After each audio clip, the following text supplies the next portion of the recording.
12 मई 2025 है और आज दिन है पीर का। आखिरकार अमरीकी सदर डोनाल्ड ट्रंप का डंडा काम कर गया है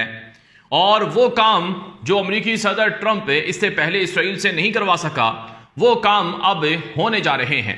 खबर इस वक्त मेरे सामने मौजूद है। आज की बड़ी खबर है, ब्रेकिंग न्यूज़ है कि गजा से एक अमरीकी इसराइली फौजी कैदी रिहा कर दिया गया है। रिपोर्ट के मुताबिक अलेक्जेंडर ईदान नाम है इस फौजी का, जो 7 अक्टूबर 2023 को गिरफ्तार यरगमाल हुआ था और अमेरिका के सदर ट्रंप ने इस अमरीकी फौजी इसराइली यरगमाली की रिहाई के लिए बराह रास्त मुज़ाकरात किए हमास के साथ। तारीख में पहली मरतबा गजा में हमास और इस अमरीका के दरमियान एक मुआहिदा हुआ जिसमें एक अमरीकी इसराइली नेशनल फौजी कैदी यरगमाली रिहा कर दिया गया। बदले में अमरीका फ़लस्तीन में इमदादी सामान और जंगबंदी के हवाले से काम करेगा और अगले चंद घंटों में इस हवाले से बड़ी इत्तलात आ सकती हैं। नाज़रीन-ए-किराम, इसराइल की तरफ से इसराइली वज़ीर आज़म नेतन्याहू की तरफ से एक ताज़ा स्टेटमेंट आई है। नेतन्याहू से मुलाकात की है कुछ घंटे पहले अमरीकी सदर ट्रंप के नुमाइंदा खुसूसी बराए मशरिक़ वस्ता स्टीव विटकोफ ने। नेतन्याहू ने इस मुलाकात के बाद अपने एक्स अकाउंट पर पोस्ट लगाई, ट्वीट किया, जिसमें कहा कि अमरीकी सदर ट्रंप से भी मेरी बात हुई है और मैंने अमरीकी सदर ट्रंप के नुमाइंदा खुसूसी बराए मशरिक़ वस्ता स्टीव विटकोफ से, जो अमरीकी सफ़ीर है इसराइल में, उसके हमरा मुलाकात की है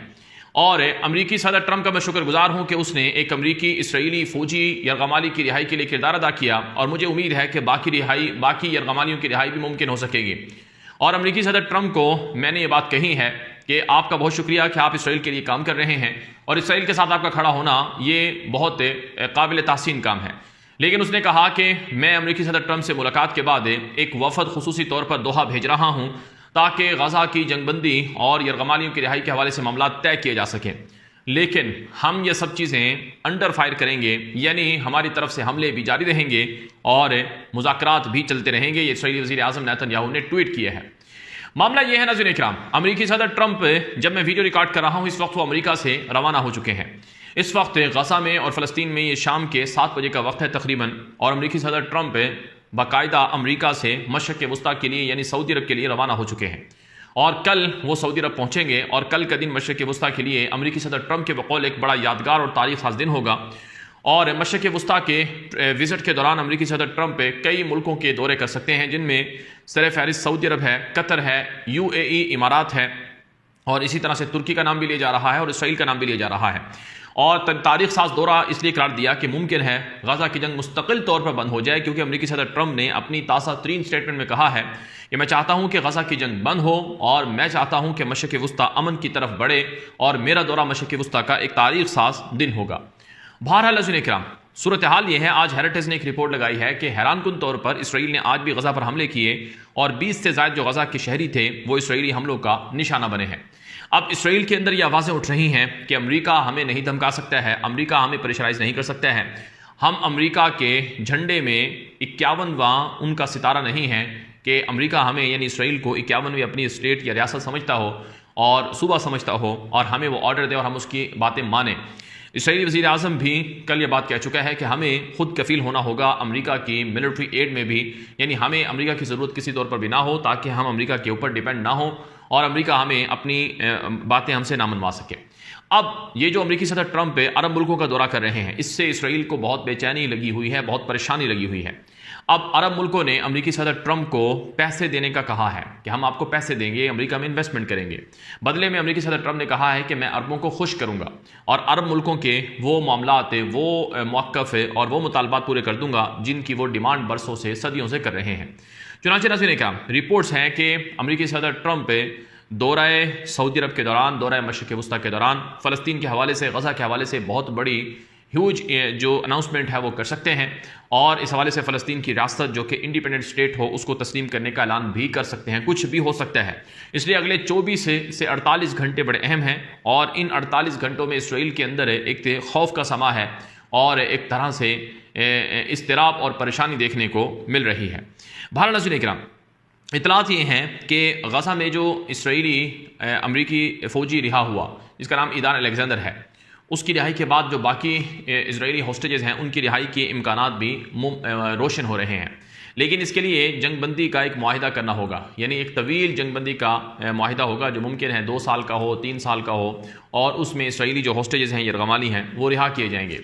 लेकिन सवाल यह है कि क्या इसराइली वज़ीर आज़म गज़ा की जंगबंदी के लिए तैयार है? क्या वो गज़ा में इमदाद को दाखिल होने देगा? उसका जो इत्तिहादी है एतमार बिन गफ़ीर, उसकी अभी ताज़ा बयान आया है कि जो मर्ज़ी हो जाए, हमें गज़ा में इमदादी सामान, खुराक, खाने पीने का सामान नहीं जाने देना चाहिए, क्योंकि ये हमास को झुकाने के लिए एक हमारा बड़ा हथियार है। अगर ये खोल दिया गया तो फिर हमें फ़ायदा नहीं होगा। तो नेतन्याहू इस वक्त बंद गली में फंसा हुआ है, यानी अगर वो जंग बंद करता है तो अपने इत्तिहादियों से वो हाथ धो बैठेगा और उसकी हुकूमत जा सकती है, और अगर वो जंग बंद नहीं करता है तो अमेरिकी सदर ट्रंप की तरफ से शदीद प्रेशर है और शदीद किस्म का रद्द-ए-अमल है, जिसकी वजह से इसराइली वज़ीर आज़म का अमेरिका की हिमायत और मदद के बगैर रहना नामुमकिन नज़र आ रहा है।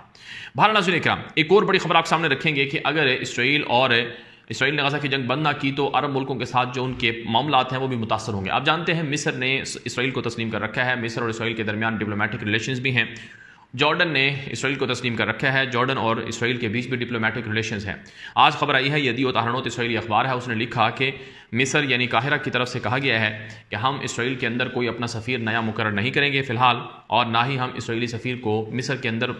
वेलकम करेंगे। और ये दरअसल मिस्र और इसराइल के दरमियान हालिया ताल्लुकात में तनाव के बाद ये सब चीज़ें हुई हैं। अगरचे मिस्र और इसराइल के दरमियान बड़े गहरे मरासिम रहे हैं, लेकिन हैरानकुन तौर पर पिछले कुछ अरसे में मिस्र और इसराइल के बीच डिप्लोमेटिकली सफारती जो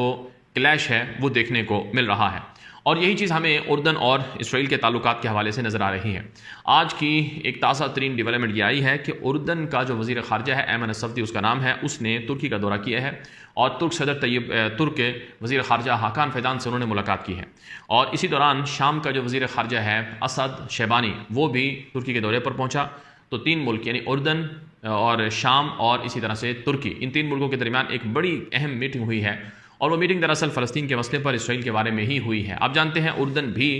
इसराइल की गज़ा के बारे में जारी जंग से शदीद मुतासर है, और इसी तरह से शाम भी शदीद मुतासर है, और तुर्की इस मामले पर गहरी नज़र रखे हुए है, क्योंकि उर्दन और शाम दोनों मुल्क तुर्की के अलाए हैं, इत्तिहादी हैं, और उन्होंने तुर्की से असलाह और हथियार वगैरह भी ख़रीदे हुए हैं।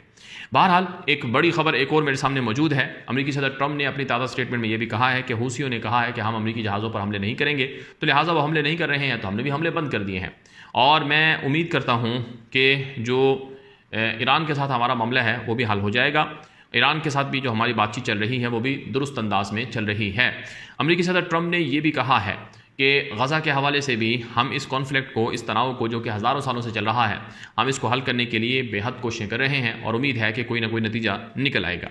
फिर नाज़रीन काम, आज की एक और बड़ी खबर आई है कि यमन से इसराइल के ऊपर मिज़ाइल हमले नहीं रुके हैं। आज भी खबर आई है कि एक मिज़ाइल जो है वो यमन से इसराइल पर मारा गया, लेकिन वो खुले जगह में गिरा है या उसे इसराइल की तरफ से इंटरसेप्ट कर लिया गया है, ये ऐलान किया गया है। फिर एक और खबर ये आ रही है, इसराइल का एक साबिक फ़ौजी जनरल है, इसहाक बरेग उसका नाम है, उसने ये बात कही है कि अंदरूनी तौर पर इसराइल की जो सूरत हाल है वो बहुत ज़्यादा अच्छी नहीं है, और इसराइली जो फ़ौजी हैं वो बेहद परेशान हैं। मसलन आज भी एक खबर आई है, बहुत बड़ी खबर है ये, कि एक इसराइली रिज़र्व फ़ौजी था जो वेस्ट बैंक से ताल्लुक़ रखता था। उसने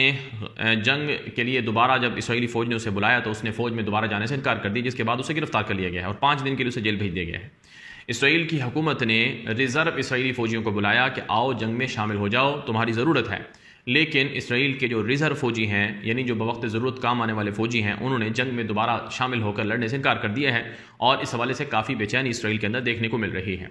फिर इसराइल के अंदर नई फ़ौजी भर्तियों के हवाले से मामला है, फ़ौज में कमी है, अददी क़ुव्वत कम हो चुकी है, फ़ौजी सलाहियत और क़ुव्वत को बढ़ाने के लिए मज़ीद फ़ौजियों की ज़रूरत है। हरीदीम एक मजहबी कट्टर किस्म का यहूदी ऑर्थोडॉक्स यूश फ़िरका है, उसको फ़ौज में भर्ती करने का मामला है, जिस पर वो इनकारी हैं। तो नेतन्याहू ने आज बयान दिया है कि 10,000 से ज़ायद ये हरीदीम फ़िरके के जो नौजवान हैं वो अगले 1 साल के अंदर भर्ती कर लिए जाएंगे, और इससे इसराइली फ़ौज की जो कमी है वो पूरी कर दी जाएगी। ये इसराइली वज़ीर आज़म नेतन्याहू की ताज़ा तरीन स्टेटमेंट है। देखा जाए तो नाज़रीन किराम, इस वक्त इसराइल के अंदर से आवाज़ें उठ रही हैं कि जो मर्ज़ी हो जाए गज़ा की जंग बंद की जाए, और जो मर्ज़ी हो जाए इसराइल का जो वज़ीर आज़म है वो इस्तीफ़ा दे। ये इसराइल के अंदर से आवाज़ें उठ रही हैं। सियासी तौर पर जो वहाँ के अपोजिशन जमातों के हुकाम हैं और जो अपोजिशन जमातों के लोग हैं वो भी मुसलसल इसी तरह का मुतालबा कर रहे हैं, और वो भी यही कह रहे हैं कि नेतन्याहू जो है वो